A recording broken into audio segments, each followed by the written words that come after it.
according to Callus. Welcome. This is episode 225. I was going to call this a special report. I guess that's fair. But it's really not a report. It's a reflection. It's based upon a story I was told. And the story is true, but I'm going to be as non-specific as possible just because I don't wish to indict my source, so to speak. So it could either be called Local Elections Still Matter or My Mayor's a Republican? ? So many of you are aware that I actually live in McKinney, Texas. That is in Collin County, which had once upon a time was the reddest county in the reddest state in the country. Now, whether or not that's still the case is up for debate, and I guess I would say I have my doubts that we qualify as the reddest county, or for that matter, the reddest state, because we've grown exponentially, and quite frankly, a lot of folks that are coming here bring their values, bring their voting record with them, and even those alleged Republicans out of California, they're still left of almost every Republican in Texas that was here already.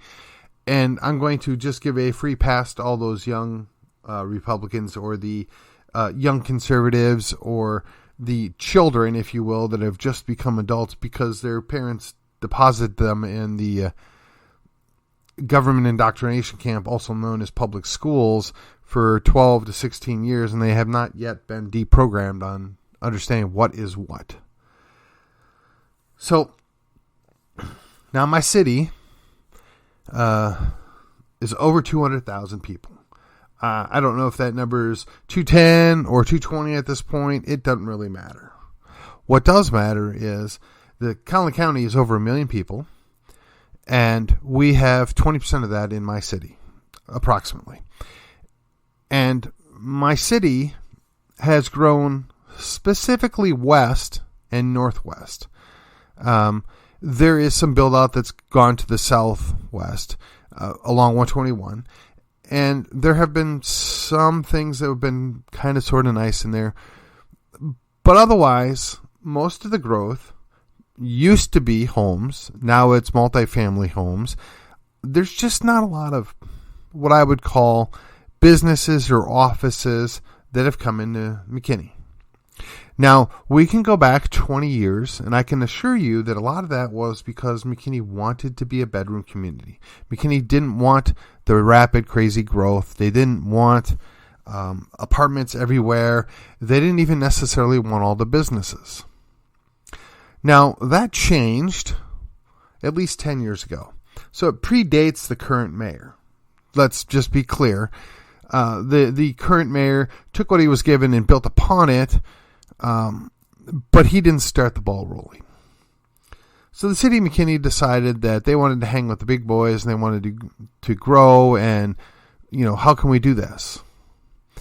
But what they didn't do is streamline the process. What they didn't do is make it easier for businesses to deal with the city. They didn't work with the businesses and to streamline the processes. No, they continue to be difficult to deal with, and they continue to throw roadblocks and challenges up into small businesses or franchises that wanted to move in. They, to their credit, did pass over several large businesses that actually located in the surrounding cities, whether it's Allen or Plano or in some instances even Melissa. They passed over that because those businesses were basically dependent upon large incentive plans that would have essentially caused the city of McKinney to pay for everything for them. And that's not a good deal. That's not benefiting the city of McKinney or the people that live here. So in the credit column, there's passing on a good number of these. Now, again, most of that predates the current administration. Most of that set the tone going forward, but it also avoided a giant burden being put upon us. Now, a lot of us are aware what happened with the school district and their, big albatross stadium that they put in probably the least favorable area in the city, or the school district for that matter, but that ship sailed. And by and large, the die was already cast on that before I don't want to say before, but certainly about the same time that the current city administration came to be. So I'm not looking to shift blame on anybody, just trying to lay out the way I see it. Again, this is according to Cal, so the entirety of this show is based upon my understanding of events and the way I see it. And if I get something wrong, well, you can feel free to chime in the comments or send me a message explaining what I got wrong or where I got it wrong. But the underlying issue is we went from 50-some thousand people 20-some years ago to 200,000 some people now. And along the way, we made it exceedingly difficult for businesses that would want to come into McKinney and open up shop. But we greased the skids for several businesses that either relocated within the city or built newer buildings within the city. And we ate a good chunk of the cost. And currently, we are looking at this massive expansion plan on the east side of Highway 5 for government offices. Now, for those of you unaware, it is exceedingly expensive to operate downtown or in the square if you have a business, mostly because there's just not a lot of property available to rent because the city offices have eaten up a lot of that vacant space. And so their solution, and I got to say, there is a legitimate need for a new office space for the city offices and the city hall. I don't know that we need the extravagant Taj Mahal-esque thing they're going to put in, but I imagine if Fairview could justify theirs, the city of McKinney is going to do everything they can to justify theirs. Now, were there some planning things that maybe overlooked some stuff? Yes. Some would say it was intentional. Some would say it's unintentional. Don't know. Don't care. I wasn't there. What I find interesting is the Historic Preservation Board claims to have not been included in a good number of these plans or issues. And my response is, well, that's because the city, the leadership didn't make it a priority. They didn't really want your input. Otherwise, you would have been included. So that's not your fault. But on the flip side, you kind of have a responsibility if you're the historical district to actually advocate for historical buildings in the district of a whole that falls under your purview. So it kind of goes both ways. Again, not necessarily pointing fingers, but just wanting to understand what's in play here. So our city administration has grandiose plans with Highway 5. Well, we can put a tunnel through there, or we can put a elevated park on top of the tunnel, or we could put an inverted thoroughfare over and then the park's underneath, or we can just make more space on Highway 5 to slow down traffic. Well, I guess in theory, I understand, and if I believed it was going to have the outcome that was being sold, I might be agreeable to some of the ideas, or honestly, if they found sponsors that were going to offset, I don't know, 30% of the cost for putting the tunnels in or whatever else, I'd be open to that. And some of those sponsors might include, I don't know, some of the large businesses that are east of Highway 5. I'm sure you're familiar with some of their names. I mean, they're the ones that are going to benefit more than the rest of us. They're the ones that basically get to have their land value that they own over there increase at our expense. They're the ones that get to see better traffic to their businesses at our expense. They're the ones that get to see their investments pay off at our expense. Now, I have nothing against businesses making investments and making money. That is the purpose of owning a business. But when you do it based upon manipulating the taxpayers' funds, that's a problem. The so-called private-public partnership is just a fancy way of describing fascism. I'm not excited about this at all. Now, I already acknowledged that I can see a need or a benefit from a new office building for the city hall and their various city offices. I get that. I don't know that it needs to be some large spread out campus. I'm fairly certain you could put it in a regular office building and it'd be sufficient. I'm also fairly certain that the more land that they gobble up is only going to do the same to the land prices, which again, part of the reason they're doing it is because it benefits their friends. Of course, that's just wild speculation on my behalf, and I'm not going to present any evidence to support it because, quite frankly, you can go look with your own eyes. So we watch this play out, and we watch all these fanfare and the patting on the back, and then they realize that, they told you they were going to save this building, or they told you they were going to respect this building, or they told you they were going to respect private property rights, when in fact they have very little interest in actually doing that. And when in fact they've already got their plans in motion, and they're going to do pretty much whatever they want, and they don't care. Now, the current administration has a track record of this. The current administration jumped the gun on the mask mandate. The current administration basically took part in annexing, using eminent domain to seize property from people that were already living on it and gave them a pittance to go away. But because they were poor people that lived in trailers, nobody cared. Right? I mean, that's why we got a free pass. Never mind, we've got a ton of homeless people and mentally ill people that live all over the downtown and, quite frankly, are not doing anything good for that downtown area, but they've done nothing about that either. We had, we'll call them protests in the summer of 2020, and they did really nothing to stop that, which, I gotta be honest, I was there for a couple of them. They were peaceful. I didn't see anything getting torn up. I didn't see any problems. I mean, they did make some wild threats and throw some accusations around, but by and large, they behaved themselves, the protesters, I mean, and the city issued restraint to their police. So we'll call that a wash. But now the current administration wants to basically gentrify, for lack of a better word, an entire section east of Highway 5. And while I have no direct problem with gentrification if it's a normal process that happens organically by young people moving into an area and naturally refurbishing and upgrading the homes that are there to make them nicer, that's normal. That happens at a slow process. Nobody should have an issue with that.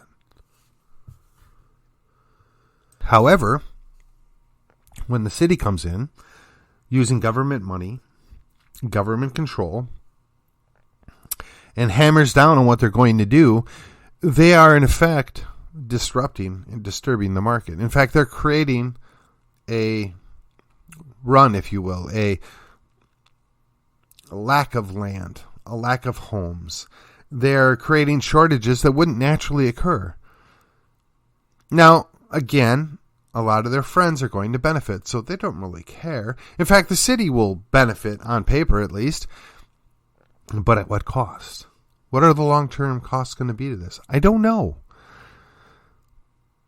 But I would suspect that when you violate people's private property once, twice, and 3 times, you'll never ever stop. Indeed, they've basically run off or put out of business a good number of businesses that were in the downtown area because they quite frankly just couldn't afford to stay there any longer because of what they've done to the cost to do business down there. Now, you can't put that solely on the city government. The economy was rough. There were different things, including COVID, going on. But the city should be looking out for what's best to the citizens. They should be looking out what's best for the small business owners. They should be looking out for what's best for the property owners. Quite frankly, I don't see that being the case. I do see a few slim people that are going to benefit enormously, but it's going to be at the cost of the taxpayers' debt. It's going to be at the cost of you and I, as long as we continue to live in McKinney, having to pay off that debt so that a few of those folks can live high off the hog on our expense. And I'm really not okay with that. Now, this is not a unique occurrence to McKinney, nor is this a unique occurrence to our administration, nor is it a unique occurrence to only Democrats or Republicans. This is just the nature of local government and the way they tend to abuse power over time. And that's what we're observing right now. Now I'm going to transition to the story. I gave you this groundwork so you can understand just the slim background of what's going on in my city. Give me a moment before I switch gears. Okay, on with the show. Here we go. So, I tell you this story based strictly on second-hand information. So I am going to not use names, though I have no doubt that at least a variation of what I'm going to tell you occurred, and I have no doubt that all the necessary facts are there. But I don't want to quote anybody, and I don't want to get into the exact nature, because if for whatever reason I've got something wrong, I don't wish to discredit myself or anybody else. But I will tell you from what I know about the situation and the pre-existing information, this fits completely with my understanding of how things work. So I've relayed you just my story about the administration in the city of McKinney. And I will tell you up front that I believe the previous administration in the city of Allen was much the same. And currently, Plano is about 10 years ahead of both of us. We could call it corruption. We could call it collusion. We could call it cooking the books, whatever. We could cast aspersions and make accusations all day long, but nothing matters if you can't prove it. But I will tell you, a lot of local officials see the local office as a springboard for higher office. Now, I watched this happen a couple of years ago when somebody that was a municipally elected official could no longer serve as a municipally elected official and decided to run for a partisan office that was essentially one step above where he was. And I did my absolute best to contribute to getting him defeated in the primary. It's nothing personal, but I would say after you've been in public office for about 30 years, that's long enough. Just my thought on the matter. I mean, I'm sure somebody could make an argument. And if we exclude the Dr. Ron Paul, the great Dr. Ron Paul, who probably had close to 30 years combined service in Congress, we'll call him the unicorn. Everybody else, I'll pass. So that being said, we have in Collin County the distinction of being a very red county in a very red state. Enough so that reliably in most elections, 60+% of the people that actually show up to vote in the Republican side of the ticket. Now, you can say that for some elections it's lower, some elections it's higher, but overall in the entirety of the county, we're north of 60% red. To keep it real simple, red. And not communist red, patriot red, blood red. Okay, whatever. I'm not quite sure why the Republicans stuck with red, but that's what we got. Okay, so the Republican Party has a commanding lead in the general population of Collin County. So anybody that runs in Collin County puts an R after their name. Unless you're in a couple little districts within Plano, and I guess even maybe downtown McKinney, you might run with a D after your name, but you're probably not going to advertise it because you're generally not going to win. Now, love it or hate it, that's the way it is in Collin County. And once upon a time, it was like that, I guess, in Dallas and Tarrant County, but it's not anymore there because there's competitive races. And unfortunately for us, Dallas is completely lost. And the way it happened is because we're going to see right now. So there's a municipally elected official that is going to come to the end of their current service. Now, there are rumors that the rules may be changed to alter that situation, and that may necessitate a separate, independent episode at some point in the future. But for right now, this individual is eyeing up a partisan race. And for whatever reason, thinks they would be competitive because they claim to be a Republican. Now, remember what I told you. Almost everybody that runs for office in Collin County claims to be a Republican. Every one of our elected officials that is in a partisan race is a Republican. And I will tell you, in my humble opinion, at least 2 of our elected officials at the state house level could arguably be called rhinos. Now, is that absolutely fair? You make your own decision. But I can make an argument. At least 2. And that being said, the Commissioner's Court is solidly Republican. And now there are maybe 2 of them that don't toe the line all the time the way I would like, but there's not a doubt in my mind they're Republican.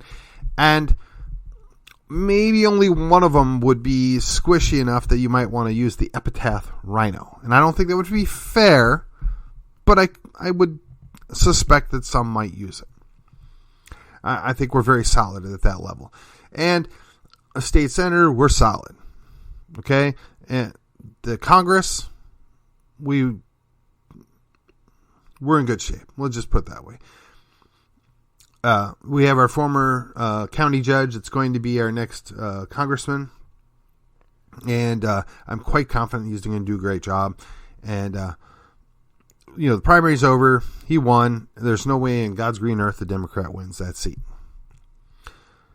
So, in Collin County, if you're a municipally elected official, you're going to claim to be a Republican. And again, because 60% of the voters approximately claim to be a Republican, that's just what you're going to do. Now, in a municipal election, there is no party listed. So you're free to tell people pretty much whatever you want wherever you go and highlight the issues that you agree with them on. So you can go to a Democrat function and say, well, we agree on these 2, 3, 5, 10 issues. And yeah, you can vote for me because I'm really a Democrat. And like good politicians, you'll then turn around and go to the Republicans and say, hey, we agree on these 5, 10, 4, 3, 2, 1 things. And we like big business and we like the Chamber of Commerce. So, I'm a good guy. You can vote for me. And you can sell that pitch. You can sell both sides of the aisle. And at least ideally in a municipal race, you're less concerned about the R and the D and more concerned about, are they going to do what's best for the city? Are we going to do what's best for the school district? Are we going to focus on the community that we're in? And that was the sales pitch for a good number of years. I would say that probably 2014 or 2016 disabused all of us of that.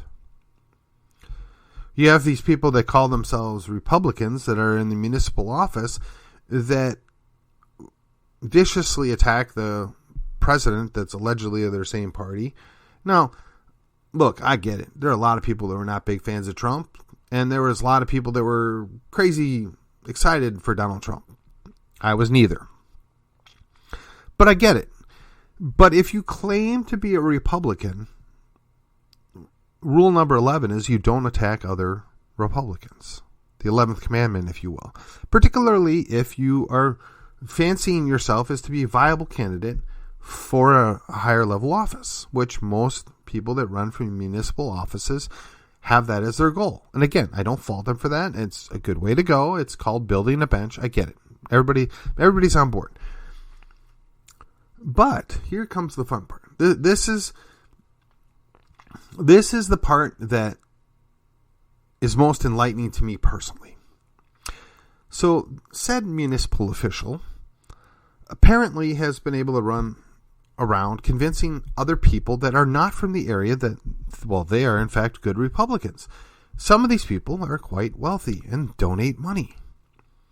And while this elected official puts on a good show and is quite affable when he wants to be and is quite the presence. So I can see if you don't know any better, you might be fooled. If you haven't been around this person, you might believe what he tells you. If you just want a body to run, he will provide it.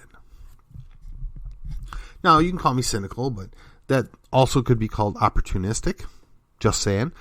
But in this instance, They went so far as to have the person that wants to donate a large sum of money reach out to a party official and encourage a party official to sit down with said municipal elected official, and have the conversation, well, why this elected official is actually a good Republican.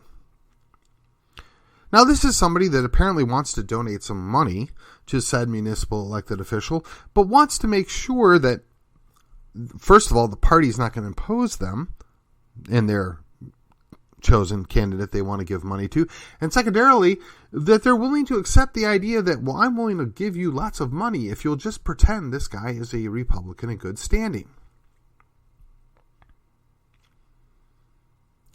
Now, I'm not really sure what all transpired in that conversation, but I can tell you the gist of the story is the party official basically said, yes, but you're not a conservative and you're not even a Republican.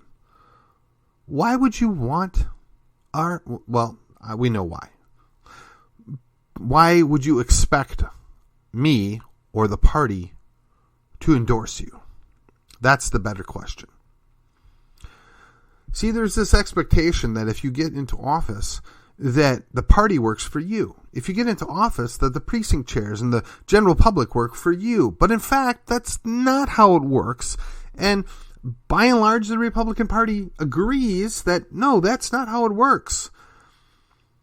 Elected officials subscribe to the party. The party drives the story and the narrative and, wants certain things done. Now, we fully understand as individuals that you can't make somebody do something.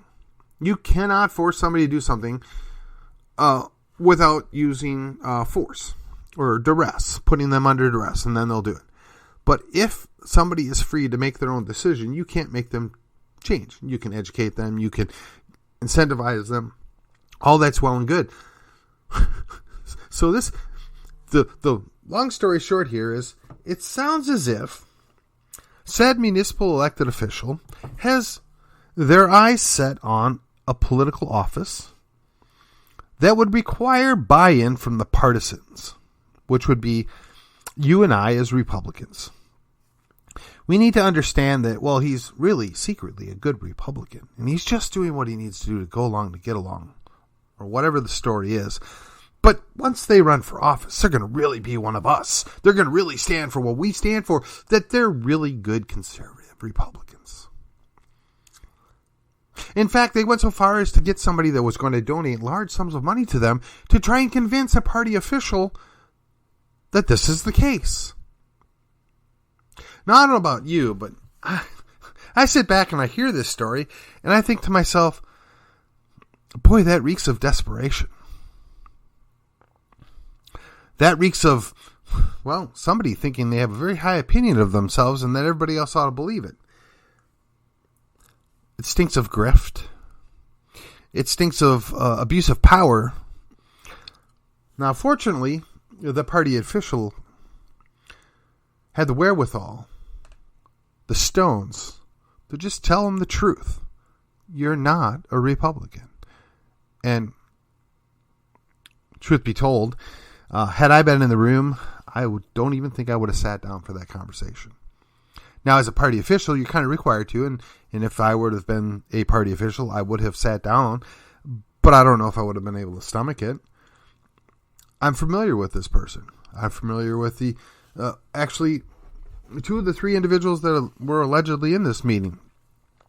And I can very easily see how this conversation went, and keeping in mind that said municipal elected official was trying to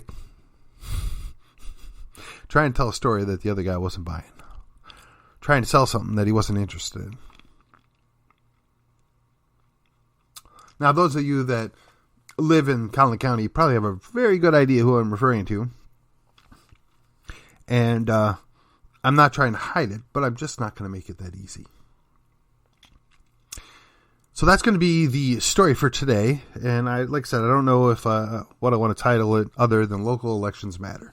You see, when you elect chameleons in a municipal race, and then they have their eyes set on higher office, they will use everything they've picked up along the way to get there. We empower our own enemies by not policing those municipal races.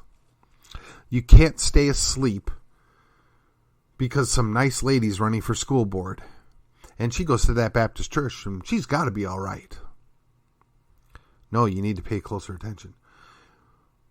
You cannot rest on your laurels when some guy comes in front of you and says, I'm a good church-going man, and I have more guns than you, and I'm more conservative than you. And then after 8 years of watching them serving at the municipal level, you come to the conclusion that they were full of garbage all along. We have to watch these people. We need to keep good tabs on this so-called bench that's being utilized against us. If you care about the Republic, if you care about Texas, you got to watch these things. The local elections matter. And in case you're wondering, no, I don't think anybody actually believes my mayor is a Republican. Or for that matter, anybody in the school board or anybody, with the exception of Chad Green, or anybody at any municipal elected office in the city of McKinney. Nobody believes that any of them are Republicans of good standing. Oh, they vote in the Republican primary because, like I said, that's really the only option they have. But when it comes down to brass tacks, these people will sell us out in a heartbeat, and we just got to stay on them. We got to watch what they're doing. We got to hold them accountable. Quite frankly, we need to defeat them in the next election cycle. And I look forward to see who in 2023 is going to step up to the plate to run in 2-4 for the mayor's seat, for 3 seats in the school board. Now, I know Jim Westerheid already announced. Congratulations, Jim. You all can look forward to me doing an interview with him at some point in the near future here because, as I said, local elections matter. And we need to make sure that the people we elect are actually on our team. And with that, this is According to Callus. This was my special episode, I guess I'll call it. Special episode for Sunday, the 17th of July. And I will see you on the other side.